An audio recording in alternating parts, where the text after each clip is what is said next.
नमस्कार। 9 की 9 खबर में आपका स्वागत। मैं राहुल ओझा आपके साथ। अयोध्या में राम दरबार समेत परकोटा और शेषावतार मंदिर में आज मूर्तियों की प्राण प्रतिष्ठा हो रही है। इस समारोह में यूपी के सीएम योगी भी शामिल होंगे। इन मंदिरों में कुल 14 मूर्तियों की प्राण प्रतिष्ठा की जाएगी। प्राण प्रतिष्ठा समारोह सुबह 11 बजे से शुरू होगा और विशेष पूजा अर्चना, हवन और वैदिक मंत्रोच्चार के साथ देव विग्रहों की स्थापना होगी। सुबह 11:20 पर अभिजीत मुहूर्त में राम दरबार की प्राण प्रतिष्ठा होगी। इसके बाद महाआरती की जाएगी और भगवान को भोग लगेगा। दोपहर 1 बजे तक प्राण प्रतिष्ठा का कार्यक्रम पूरा हो जाएगा। तो देखिए, देवता पूजन और यज्ञ मंडप पूजन करीब 2 घंटे तक चलेगा। बता दें कि राम मंदिर की पहली मंजिल पर राजा राम के दरबार की प्राण प्रतिष्ठा होगी। रामलला के भव्य मंदिर में विराजमान होने के 1.5 साल बाद अब राजा राम उसी राम मंदिर में विराजमान होने जा रहे हैं। तो देवता पूजन और यज्ञ मंडप पूजन करीब 2 घंटे तक चलेगा। प्राण प्रतिष्ठा की पूजा सुबह 11:25 से 11:40 तक चलेगी। देश भर के 101 पुरोहित प्राण प्रतिष्ठा को पूरा कराएंगे। मुख्य पूजा सुबह 6:30 से दोपहर 1 बजे तक रखी गई है। सभी 8 जगह पर आरती और भोग का भी आयोजन किया जाएगा। इसके साथ बता दें कि 3 जून से ही धार्मिक अनुष्ठान चल रहे हैं।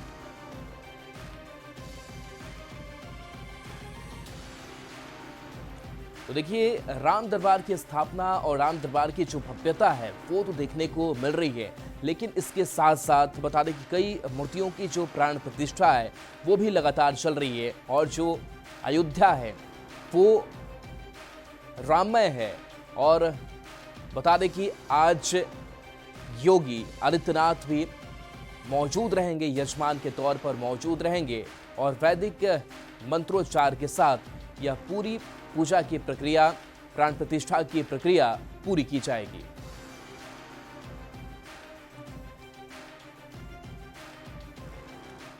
तो एक और राम मंदिर में राम दरबार समेत 8 देवालयों की प्राण प्रतिष्ठा का विधि विधान से पूजन हो रहा है। दूसरी तरफ दिन परिसर में लगाने के लिए देश विदेश से कई आकर्षक उपहार भी आ रहे हैं। किसी ने विशाल ड्रम और तबला भेंट किया है, तो किसी ने बेशकीमती शिलाओं के साथ विशालकाय गदा और धनुष भी भेंट किया है। 16 टन का विशालकाय गदा राजस्थान से आया है, जिसकी तस्वीर आप देख रहे हैं। इसके साथ ही साथ 1100 किलोग्राम का धनुष भी राम मंदिर के लिए आया है। ये धनुष भी राजस्थान से आया है। तो ये आप धनुष की तस्वीर देख रहे हैं और ये धनुष 1100 किलोग्राम का ये धनुष है, जिसे राम मंदिर के लिए लाया गया है, जो तस्वीर आप देख रहे हैं। और ये धनुष भी राजस्थान से लाया गया है। तो देखिए, कहीं गदा है विशाल तो कहीं विशालकाय ये धनुष जो काफ़ी वजनी है, और ये धनुष भी राजस्थान से लाया गया है। तो राम दरबार का यह उत्सव और प्राण प्रतिष्ठा की धूम है। और देखिए, 16 टन का विशालकाय गदा आया है तो 1100 किलोग्राम का धनुष भी पहुंचा है।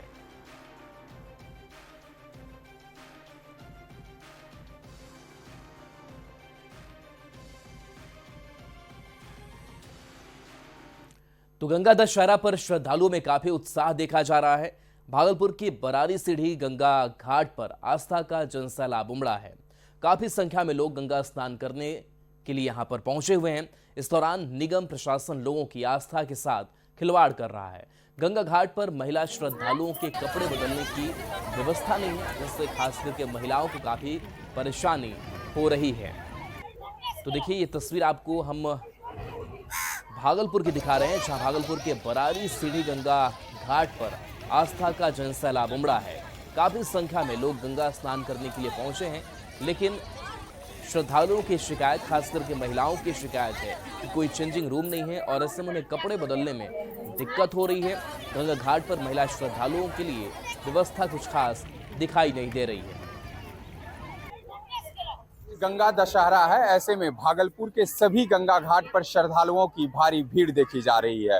भागलपुर, बांका, मुंगेर सहित आसपास के कई जिलों से काफी संख्या में लोग गंगा स्नान करने के लिए भागलपुर के बरारी सीढ़ी घाट पहुंचे हुए हैं। और तस्वीरों में देख सकते हैं कि किस तरह से नगर निगम की जो लापरवाही है वो साफ तौर पर यहाँ पर देखी जा रही है। यह घाट पूरी तरह से खतरनाक है और इसी खतरनाक घाट पर श्रद्धालु स्नान कर रहे हैं।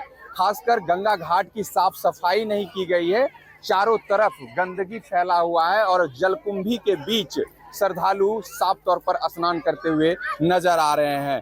कैसा है घाट चाची? बहुत बहुत खराब है। बहुत खराब है।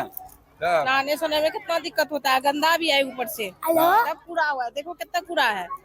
कैसे उतरे इस घाट पे? तो बड़ा खतरनाक है। बहुत दिक्कत से उतरे, परेशानी हो रही है। बहुत परेशानी। तब बच्चा बुतरू जलकुंभी वगैरह, तब जलकुंभी देखे कितना गंदा है, कैसे नहाने में कितना दिक्कत होता है। दिक्कत हो रहा है। नहीं देखिए इस और तस्वीर देखिए कि घाट जो है पूरी तरह से खतरनाक है और नगर निगम प्रशासन की जो एक लापरवाही है वो साफ तौर पर देखी जा रही है। हालांकि जिला प्रशासन की ओर से एसडीआरएफ के साथ साथ स्थानीय गोताखोर को यहाँ पर तैनात जरूर किया गया है, लेकिन जिस तरह से घाट खतरनाक है और चारों तरफ कूड़ा कचरा फैला हुआ है और जलकुंभी के बीच श्रद्धालु स्नान कर रहे हैं, ऐसे में भागलपुर नगर निगम जो है लोगों के आस्था के साथ खिलवाड़ करती हुई नजर आ रही है। विकास कुमार सिंह, न्यूज़ 18 भागलपुर। और बड़ी खबर सरसा से, जहां सौर बाजार थाना क्षेत्र के हनुमान नगर चकला गांव के पास तेज रफ्तार कार ने एक बुजुर्ग दंपति को टक्कर मार दी, जिसमें पत्नी की मौत घटनास्थल पर ही हो गई। वहीं पति को कुचलने के बाद कार चालक 20 किलोमीटर तक घसीटते हुए भागा और फिर रास्ते में सदर थाना क्षेत्र के शिवपुरी में चालक अपने मित्र के यहां गाड़ी लगाकर बोरा लिया और फिर शव को बोरा में बंद कर डिक्की में रख लिया। उसके बाद चालक गाड़ी लेकर जिले के कनारिया थाना क्षेत्र के स्थित मटखोड़ा गांव के पास एक बहियार में शव को छोड़कर फरार हो गया। हालांकि पुलिस घटना के 12 घंटे बाद शव को बरामद कर लिया। इस बाबत सदर एसडीपीओ ने बताया कि घटना के बाद पुलिस अधीक्षक द्वारा एक टीम गठित की गई। घटना स्थल से लेकर तकरीबन 20 किलोमीटर तक सीसीटीवी को देखा जा रहा है। चालक की गिरफ्तारी को लेकर छापेमारी की जा रही है। मृतक के शव को छिपाने में चालक के सहयोगी सुनील कुमार को गिरफ्तार कर जेल भेजा जा रहा है।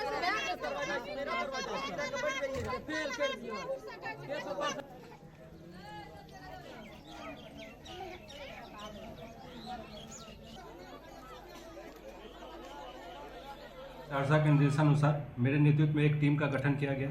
गठित टीम द्वारा उक्त दुर्घटनाकारित वाहन की पहचान हेतु घटनास्थल से लेकर सहरसा तक लगभग 20 किलोमीटर तक हमारी टीम द्वारा सीसीटीवी का अवलोकन करते हुए गाड़ी की पहचान की गई। सीसीटीवी फुटेज एवं मानवीय अनुसंधान के आधार पर उक्त घटनाकारित करने वाले क्रेटा गाड़ी, जिसका निबंधन संख्या BR 19T 4571 बरामद किया गया।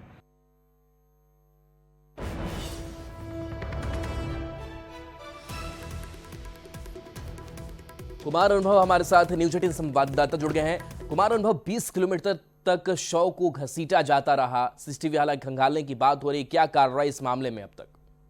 जी मैं बता दूं, ये घटना जो है मंगलवार की अर्ली सुबह की है, जब दंपति सड़क किनारे से गुजर रहे थे। उसी दौरान जो है कार के द्वारा जो अनियंत्रित होकर के टक्कर मार दी थी। उसके बाद जो है पत्नी की मौत तो घटनास्थल पर ही हो गई, लेकिन जो पति था उसका शव जो है गाड़ी में फंस गया और उसको तकरीबन 20 किलोमीटर तक जो है कार चालक जो है गाड़ी में घसीटते हुए चला गया। उसके बाद जो है तब घटना की जानकारी सौर बाजार थाने की पुलिस को हुई तो तुरंत जो है घटनास्थल पर पहुंच करके जो मामले की छानबीन में जुट गए।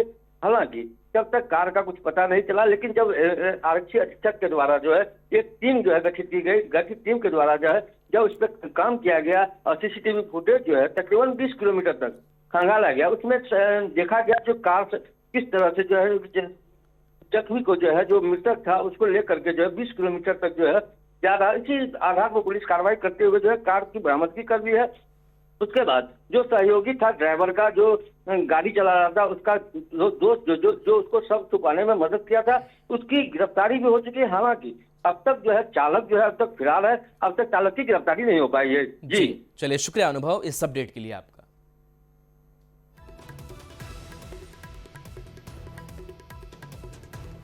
भारत में जनगणना 1 मार्च 2027 में शुरू की जाएगी और इसे 2 चरणों में पूरा किया जाएगा। जनगणना के साथ साथ जातियों की भी गणना की जाएगी।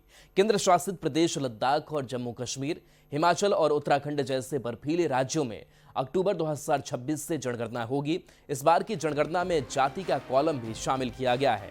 2011 की पिछली जनगणना में भारत की जनसंख्या 121 करोड़ से ज्यादा दर्ज की गई थी। राष्ट्रीय जनसंख्या रजिस्टर को अपडेट करने के लिए आमतौर पर हर 10 साल में होने वाली जनगणना 2021 के लिए निर्धारित थी, लेकिन कोरोना के चलते इसे टाल दिया गया। लिहाजा अब जनगणना का क्रम भी बदल जाएगा।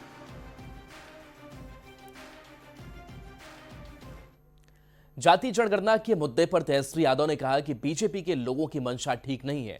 हमने पहले भी कहा है कि बिहार चुनाव को देखते हुए इन लोगों ने घोषणा की। हमारे दबाव और पुरानी मांग के कारण इन्होंने इसे कैबिनेट से पास कराया है। हम वर्गों की भी गिनती कराएंगे, जिससे पता चलेगा कि कितनी जातियां हैं और कितने ओबीसी ईबीसी हैं।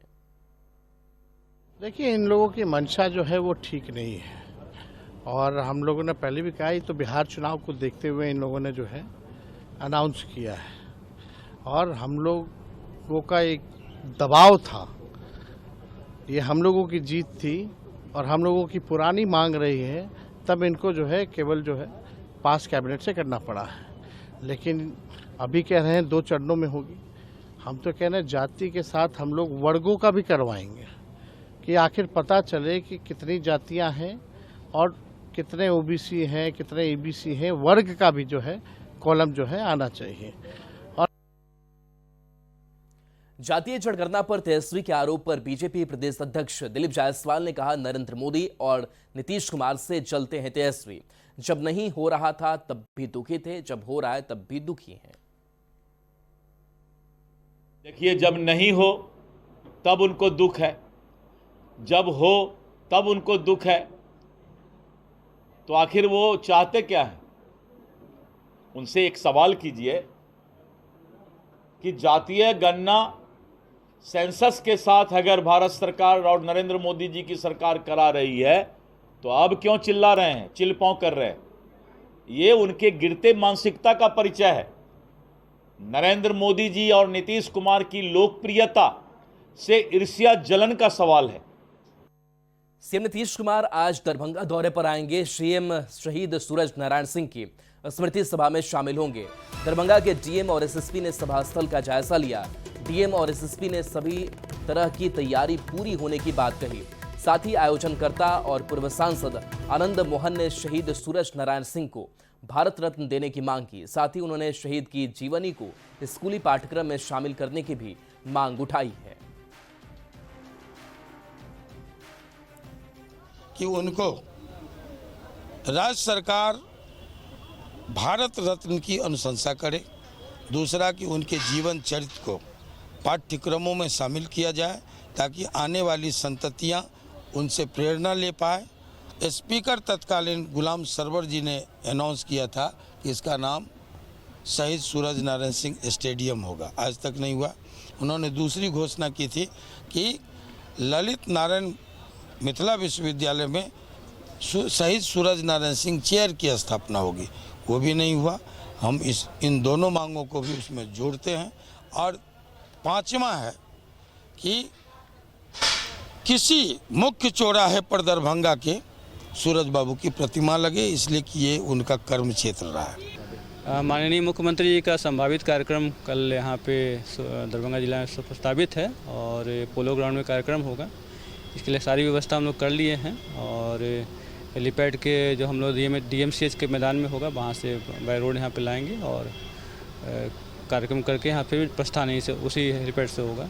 तो सारी व्यवस्था हम लोग कर रखे। तो संयुक्त आदेश जो निकलता है सुरक्षा का, वो लॉ एंड ऑर्डर के हिसाब से निकल गया है, और ब्रीफिंग हम लोग कर लिए। और हेलीपैड में भी पर्याप्त संख्या में बल लगाया गया है। वहाँ डीएसपी रैंक ऑफिसर इंचार्ज है, और बहुत सारे इंस्पेक्टर लोगों को भी लगाया गया है।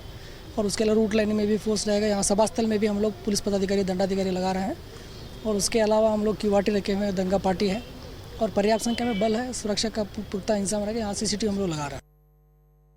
आरा से बड़ी खबर जाए, यहाँ जमीन विवाद में फायरिंग और मारपीट की गई है। फायरिंग का वीडियो सोशल मीडिया पर वायरल हो रहा है। बिया थाना क्षेत्र के कल्याणपुर गांव की यह घटना है। वीडियो में कुछ लोग हथियार लेकर गोलीबारी करते नजर आ रहे हैं। हालांकि न्यूज़ 18 वीडियो की पुष्टि नहीं करता है।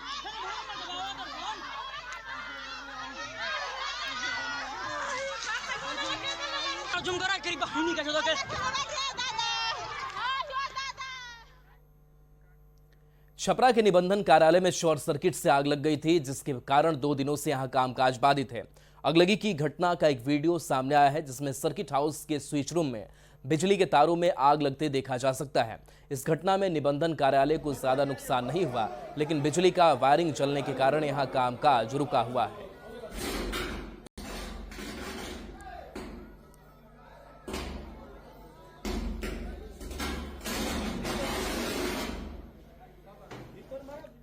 कैमूर की अधौरा पथ पर घटवार बाबा मोड़ के पास पिकअप वैन पलट गई। पिकअप वैन पलटने से 10 लोग गंभीर रूप से घायल हो गए। घायल हुए सभी लोग भगवानपुर आ रहे थे, तभी घटवार बाबा मोड़ के पास पिकअप बेकाबू होकर पलट गई। घायलों को इलाज के लिए अस्पताल में भर्ती कराया गया है।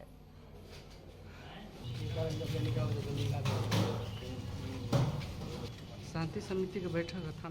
बिहार में एक बार फिर मौसम का मिजाज बदला हुआ है। राज्य में 7 जिले में येलो अलर्ट जारी किया गया है। किशनगंज, पूर्णिया, सहरसा, मधेपुरा, सुपौल और अररिया को लेकर अलर्ट जारी किया गया है। 30 से 40 किलोमीटर प्रति घंटे की रफ्तार से हवा चलने की संभावना है। हालांकि अधिकांश जिलों में आज मौसम की स्थिति सामान्य रहेगी। पटना के इस मौसम विज्ञान केंद्र के वैज्ञानिकों की माने तो 7 जिलों में भारी बारिश हो सकती है और 30 से 40 किलोमीटर प्रति घंटे की रफ्तार से हवा भी चल सकती है। इन जिलों में कटिहार, पूर्णिया, किशनगंज, अररिया, मधेपुरा, सुपौल और सहरसा शामिल है। इसके अलावा जो मौसम विज्ञान ने भविष्यवाणी की है उसके अनुसार बिहार के अधिकांश जिलों में आज का मौसम शुष्क और सामान्य बना रहेगा। मौसम विभाग ने अगले 24 घंटों को लेकर किसी विशेष राहत की उम्मीद नहीं जताई है। मौसम विज्ञान केंद्र की माने तो अगले 24 घंटे के दौरान राज्य के किसी भी हिस्से में अधिकतम तापमान या न्यूनतम तापमान में कोई खास बदलाव दिखाई नहीं देगा। तापमान जो है वो सामान्य बना रहेगा। गर्म हवाएं और उमस का प्रभाव भी लोगों को देखने को मिलेगा। इसके बाद के 4 दिनों के दौरान राज्य के तापमान में 2 से 4 डिग्री सेल्सियस की बढ़ोतरी हो सकती है, यानी आने वाले दिनों में लोगों को गर्मी थोड़ी परेशान कर सकती है। पटना, जहानाबाद, आरा, लखीसराय, भागलपुर, जमुई, बांका में कल दोपहर के बाद बारिश हुई है। नालंदा में बारिश से सड़कों पर पानी जो है वो पूरी तरीके से भर गया था। अगले 24 घंटे में न्यूनतम तापमान में किसी बड़े बदलाव की संभावना नहीं है। हालांकि इसके बाद के 4 दिनों के दौरान इसमें भी 2 से 4 डिग्री सेल्सियस तक बढ़ोतरी हो सकती है। इसका मतलब है कि रातें अभी ठंडी नहीं रहेंगी और गर्मी रात में परेशान कर सकती है। मौसम विभाग ने किसानों से अपील की है कि इस समय खेतों में धान की रोपाई की तैयारी शुरू हो रही है और कई जगहों पर खरीफ फसल के लिए खेत तैयार किए जा रहे हैं, लेकिन आप इस दौरान सतर्कता बरतें। तेज हवाएं और संभावित बारिश किसानों के लिए कुछ राहत ला सकती है, लेकिन अचानक आए बदलाव से नुकसान की भी संभावना है। विशेष रूप से जहां येलो अलर्ट जारी किया गया है वहां के किसानों को मौसम विभाग ने सतर्क रहने की सलाह दी है। बिहार में इस समय उत्तर पश्चिमी और दक्षिण पूर्वी हवाओं के कारण मौसम में उतार चढ़ाव लगातार बना हुआ है। जहां एक और गर्म हवाएं तापमान को बढ़ा रही हैं, वहीं दूसरी ओर नमी के कारण कुछ इलाकों में बारिश की स्थिति बन रही है।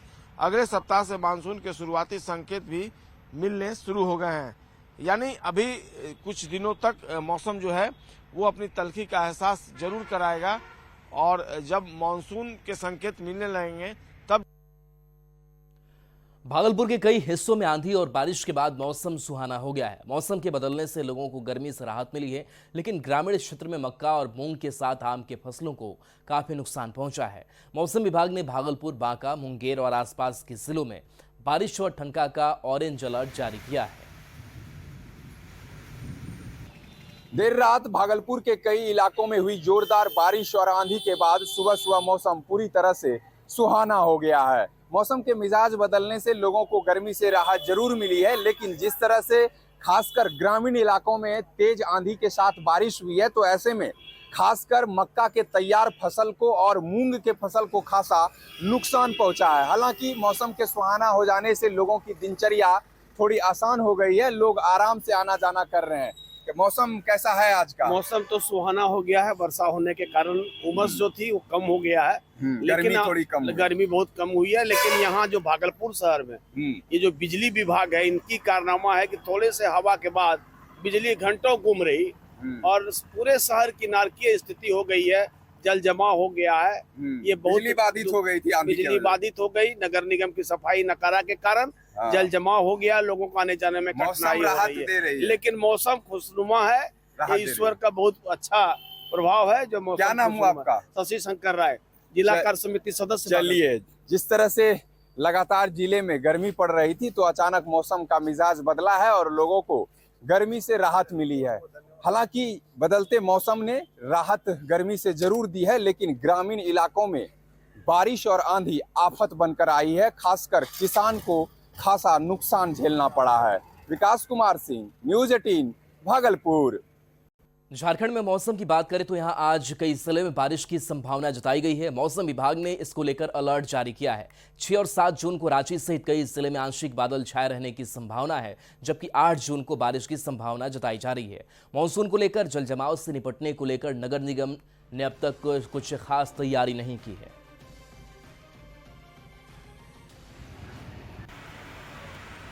बुधवार को झमाझम बारिश और उसके बाद आज फिर बारिश की संभावना है। मौसम विभाग के द्वारा ये अनुमान जो है वो जाहिर किया गया है।